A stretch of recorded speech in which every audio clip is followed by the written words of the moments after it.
What's up, my friend? Welcome back to the channel. Today, I'm gonna do you a favor. I'm going to review both of these drones and compare them. We're gonna do some flying with the Geprc D5, and we're also gonna do some flying with the new Mark 5. They're both the dead cat version. They're both on 6S, and they both have DJI O4 Pro systems on board. So let's go out to the field, fly both of these. Let's talk about them, flight characteristics, and then we'll also come back to the bench and I'll give you a full comparison between these two drones because a lot of you guys have been asking which one should I get. So today's video is for the FPV community and to give you some insight on the differences between the Mark 5 and the Geprc D5. Okay guys, here we go. Let's get into the flight test. Mark 5 versus the Geprc D5 on the right. Both on the screen real time so that you can see both of these flights together. And again, the Geprc D5 did get about 3 minutes on a 6S 1200 milliamp pack, and I was getting 4 minutes on the Mark 5 with the 6S 1200 pack. So the Geprc D5 on the right, it is pretty fast. It has little larger motors on here, a little more power, and it is more forgiving on say coming back down from a power loop, things like that. You're not going to bottom out quite as easy as the Mark 5, but the Mark 5 is definitely a little bit slower in the field. It does have a very comfortable kind of flying characteristic. I can see my lines, and I almost have to put more throttle into the Mark 5 to get those kind of yaw snaps and whips and more aggressive throttle than I have to do with the D5. So they both flew pretty smooth, and it appears that the Mark 5 on the camera is faster.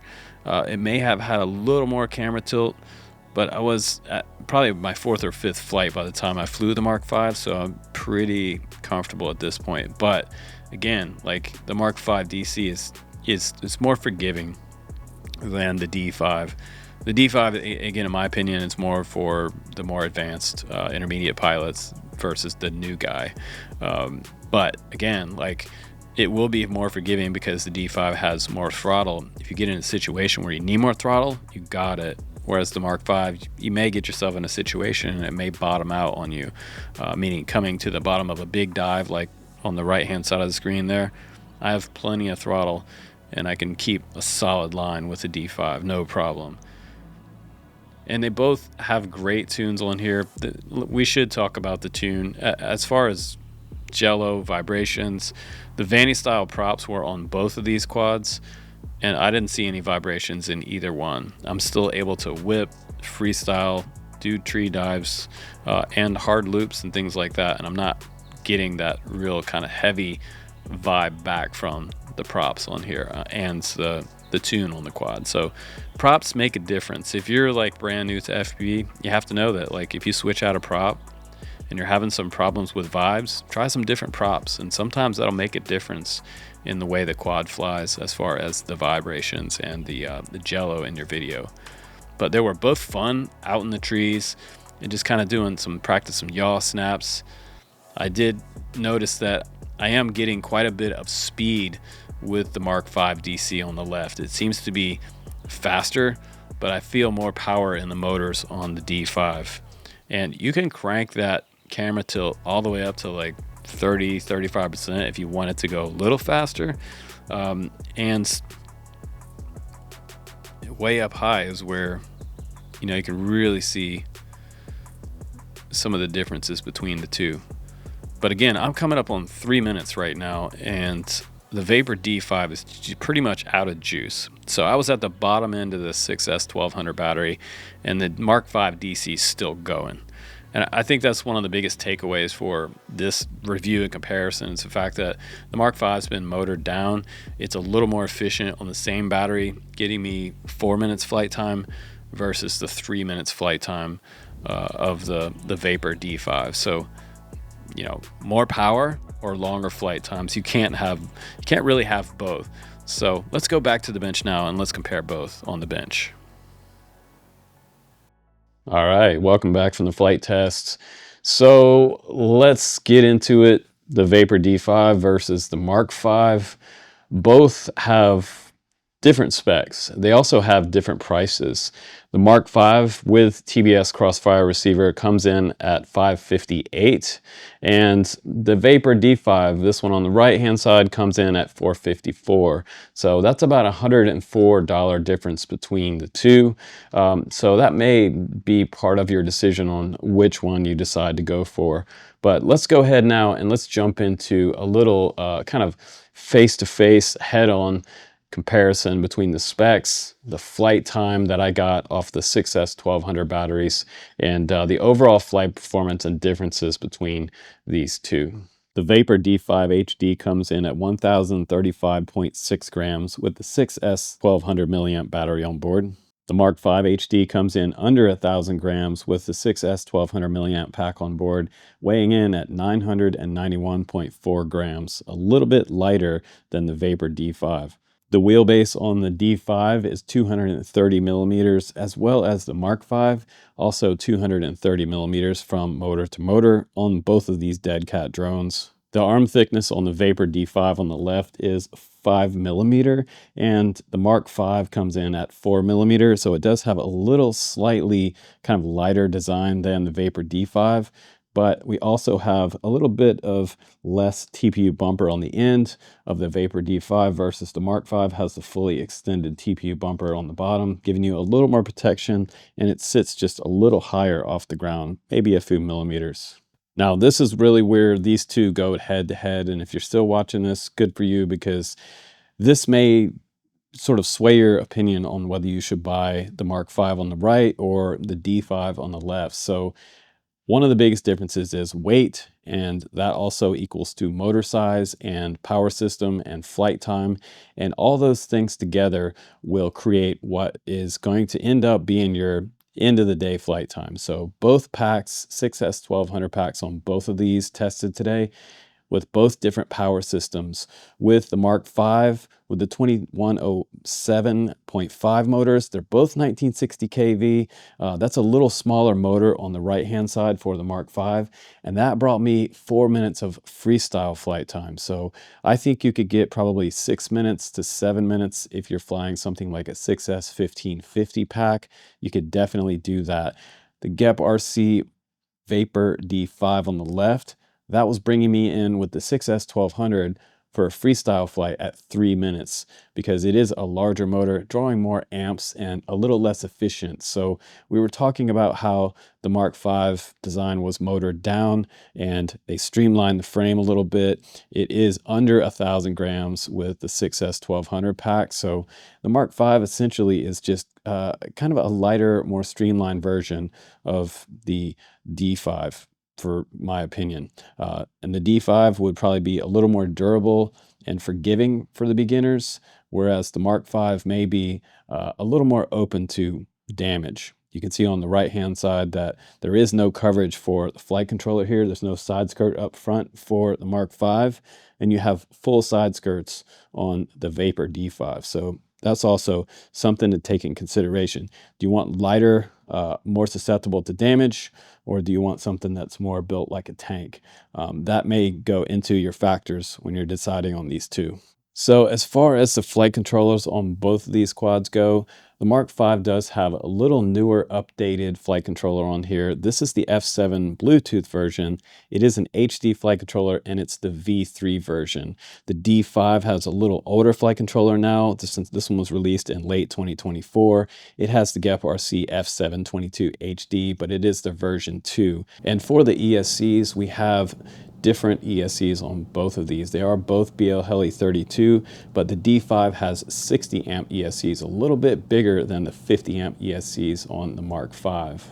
Now, one thing to note is flight controller access with the USB-C cable is a little more difficult on the D5. The hole on the side panel here, it's a little bit small to get the USB-C cable inside here. So I wish this was a little bit bigger.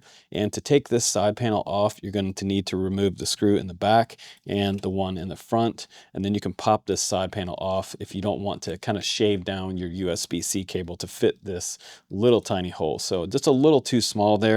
Whereas the Mark 5 has instant access on the side there, but no side plate protection for the flight controller and ESCs on the Mark 5. Now, let's take a look at the bottom of both of these quads. You do have a little longer kind of front to back bottom plate here on the D5, giving you kind of a little more robust type of setup. They did lighten it up by kind of making this a half distance plate here from the front to the middle for the Mark V. But the D5, again, is going to be kind of a more robust and kind of bando durable type of quad versus the Mark V. Just a little lighter design, but they do both have replaceable arms. And you can see the thickness in the arms on the Mark V here, quite a bit thinner here, and just a straight solid line, a little bit of taper on to the end of the D5 versus the Mark V. Now, there are some major differences between the top plate for both of these quads. The Mark V has a 2-panel top plate release, meaning that I can get to the flight controller with a 6-bolt release here, pulling the top off. So these two panels are separated for the action cam panel and the main top plate. Now, the top plate on the D5, you have to remove the entire strip here, and it is 10 different M3 bolts that you'll have to remove to access your flight controller if you need to pull it off. Now, as far as camera protection in the front, it seems like the D5 again has a more robust setup, but there is something different about the Mark V front end versus the D5 over here. So one thing that we did notice on the Mark V was that it had an extended piece of aircraft aluminum to another mounting point back here. So it kind of gives you more rigidity for this design, and it's a little thinner profile versus the D5 has a little thicker profile, and it doesn't extend to the back of the frame back here. It's only mounted here and bolted in on 2 points on the top plate. And so here's a front look at kind of what I'm talking about. You can see the Mark V on the bottom is just a little thinner profile side to side, and the D5 on top is just a little wider and a little bit more beastie. So now you get to see the back end design. There's quite a bit more TPU on the Mark V on the right versus the D5 on the left. There's a lot of carbon back here just holding this VTX on there, as well as kind of there's a bit of carbon underneath here, but you can't see it because it's hidden by all of this extra TPU. So we do have a little bit of a bumper here sticking out for crashes, and then we have a tiny bit of a bumper there, but there is some exposure here. Whereas on the D5, you have kind of half coverage back here by this plastic side plate. It is an injection molded side plate, so it would be pretty tough. We also have a little bit of the carbon sticking out here, and that's not going to give you a whole lot of protection, but they both have kind of easy access to the USB-C ports on both, as well as the SD card support on the other side. We have total access and to the bind button there. That's no problem, but we do have also, again, we have the GPS version of the Mark V, and that was still even lighter. Even though the D5 doesn't have the GPS on the back, this Mark V came in pretty light. We also noticed that it did come with 2 different versions of TBS Crossfire Model T antenna. This one is the full-size version, and this one seems to be the smaller, less range version for more proximity and freestyle flying. And both of these designs have multiple options for different types of antennas. If you're running the singular antennas, the smaller antennas, or you're running 2 antennas out the back, or the singular antenna for the Mark V, they pretty much accommodate everything as far as the different types of VTXs you may run on these frames, whether it's going to be analog or an HD system, walk snail, or HD0. Now, one thing that I do prefer over the Mark V, over the D5 on the right, is the way they have the XT60 mounted on the Mark V. I like this flat mount in the back. This one has the XT60 on a cable coming out the front, so I feel like whenever I have a long cable hanging out on a quad, I have more susceptibility for damage to the cable, kind of getting holes in it, more chances for it to get a hole and touch the carbon and spark and cause a short out. So you have to watch out for longer extended cables versus one that's going to be tucked in. It's going to be a little bit better for the long run, in my opinion, because from time to time, these just get eaten up in the props. They somehow end up in the prop after you crash hard. Just kind of one of the things that comes with bando flying and FPV freestyle.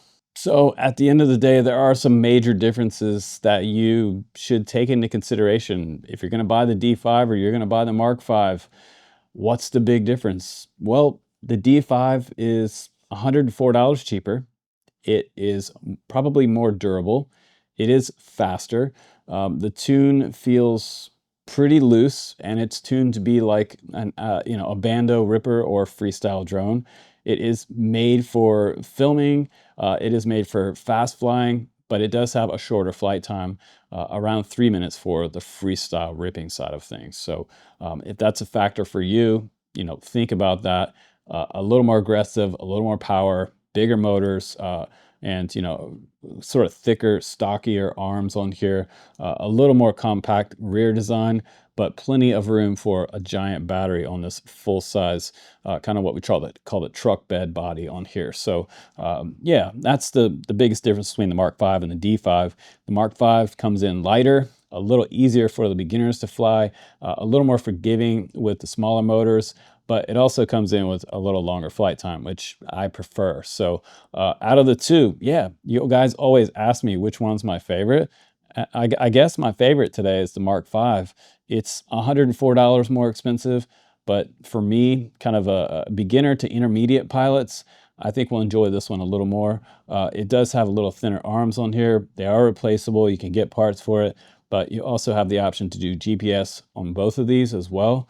But for me, at the end of the day, I felt like I could handle this one a little bit better. Even in the open field, I did notice that I had maybe a little easier time flying this one and a little more predictable. But that's because it's a little slower than the big brother, the D5. So the Vapor is definitely going to be more of an aggressive, hardcore, bando style freestyle quad. So if you're looking for kind of a basher beater FPV freestyle quad, Vapor D5 is going to rule the pool for that, and it's $100 cheaper. So if you want something that's a little easier, a little more beginner friendly, and kind of all everyday, all around quad, this Mark V will probably serve you very well. And it has a lot of things that I like about this one versus the Vapor. So little newer flight controller, smaller motors, longer flight time, but $104 more. So you know, if you're paying a tariff on one of these, wherever you live around the world, if you're in the US and you're paying double the price for it, that's something to take in consideration. And just depends on what you want to do for your hobby and what really makes you happy. And FPV always makes me happy. So I'm going to continue to make reviews for you guys and do these comparisons as you guys are asking me always to do. And again, please use my links down below because it supports a family FPV business. And we are in the US, so I appreciate that. But thanks again for hanging out with me, flying and comparing the Vapor D5 to the Mark V. Two great but very different quads. But again, I appreciate you for watching. Thanks again, and please do subscribe. And as always, guys, I will see you on the next one. Take care.